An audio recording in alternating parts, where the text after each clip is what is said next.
जय हो अहोई माता की जय। एक साहूकार था जिसके 7 बेटे और 7 बहुएं थीं। दिवाली से पहले कार्तिक वदी अष्टमी को 7 बहुएं अपनी इकलौती नंद के साथ जंगल में जाकर खदान में मिट्टी खोद रही थीं। वहां पर स्याहू की माद थी। मिट्टी खोदते समय ननद के हाथ से स्याहू का बच्चा मर गया, जिससे स्याहू माता बहुत नाराज हो गई और बोली, मैं तेरा कोख बांधूंगी। तब नंद अपनी 7 भाभियों से बोली, तुम में से कोई अपनी कोख बंधवा लो। सभी भाभियों ने अपनी कोख बंधवाने से इनकार कर दिया, परंतु छोटी भाभी सोचने लगी कि अगर मैंने अपनी कोख नहीं बंधवाई तो सासू जी नाराज हो जाएंगी। यह सोचकर ननद के बदले में छोटी भाभी ने अपनी कोख बंधवा ली।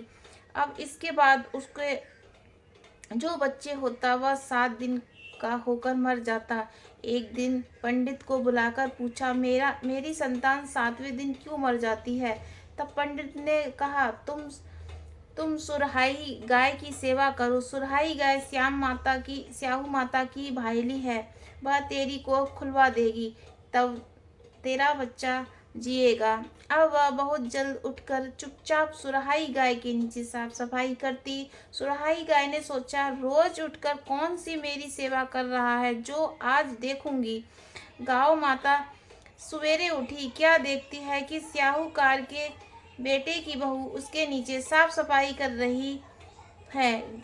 गाऊ माता उनसे बोली, क्या मांगती है? स्याहूकार की बहू बोली, स्याहू माता तुम्हारी भायली है और उसके मेरी कोख बांध रखी है, सो मेरी को खुलवा दो। गाऊ माता ने कहा, अच्छा। अब तो गाऊ माता समुद्र पार साहूकार की बहू को अपनी भाईली के पास लेकर चली। रास्ते में कड़ी धूप थी, सो वह दोनों एक पेड़ के नीचे बैठ गई। थोड़ी देर में एक सांप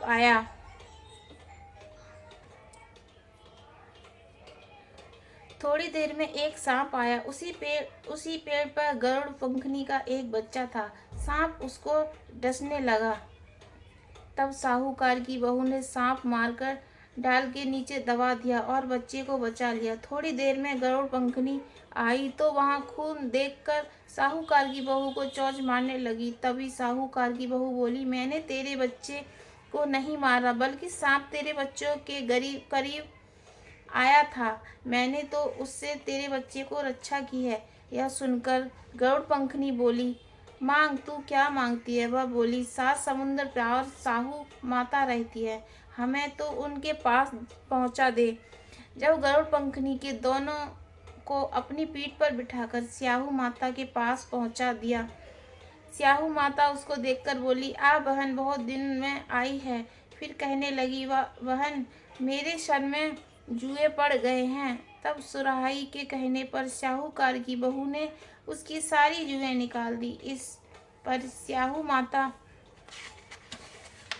माता प्रसन्न होकर बोली, तूने मेरे सर में बहुत सलाई घेरी है, इसलिए तेरे 7 बेटे और 7 बहू होगी। वह बोली, मेरे तो एक भी बेटा नहीं, 7 बेटे कहाँ से होंगे? स्याहू माता बोली, वचन दिया है, वचन से फिरूं तो धोबी की कुंड पर कंकड़ी हो। तब साहूकार की बहू बोली, मेरी कोख तो तुम्हारे पास बंधी पड़ी है। यह सुनकर स्याहू माता बोली, तूने मुझे ठग लिया। जा, तेरे घर पर तुझे 7 बहुएं मिलेंगी। तू जाकर उजमन करियो, 7 अहोई बनाकर 7 कढ़ाई करियो। वह लौटकर घर आई तो वहां देखा कि 7 बेटे 7 बहू बैठे हैं। वह खुश हो गई। उसने 7 अहोई बनाई, 7 उजवन किए और 7 कढ़ाई करी। शाम के समय जेठानियां आपस में कहने लगी कि जल्दी जल्दी धोक पूजा कर लो, कहीं छोटी बच्चों को याद करके ना रोने लगे। थोड़ी देर में उन्होंने अपने बच्चों से कहा, अपनी चाची के घर जाकर देखो जाओ कि आज वह अभी तक रोई क्यों नहीं। बच्चों ने आकर कहा, चाची तो कुछ मार रही है, कुछ उजवड़ हो रहा है। यह सुनते ही जेठानियां दौड़ी दौड़ी वहां आई और आकर कहने लगी कि तूने कोख कैसे खुलवाई? वह बोली, तुमने तो कोख बंधवाई नहीं थी, सो मैंने कोख बंधवा ली थी। अब स्याहू माता ने कृपा करके मेरी कोख खोल दी है। यह स्याहू माता जिस प्रकार उस साहूकार की बहू की कोख खोली, उसी प्रकार हमारी भी कोख खोलियो। एक कटोरी में गेहूं के दाने लेकर कहानी सुने। इस दिन मुट्ठी में हाथ में नहीं डालना चाहिए। इस दिन मिट्टी में हाथ नहीं डालना चाहिए। जय हो स्याहू माता। आप जैसे सब पर प्रसन्न हो, ऐसे हम सब पर प्रसन्न हो। जय हो स्याहू माता की जय।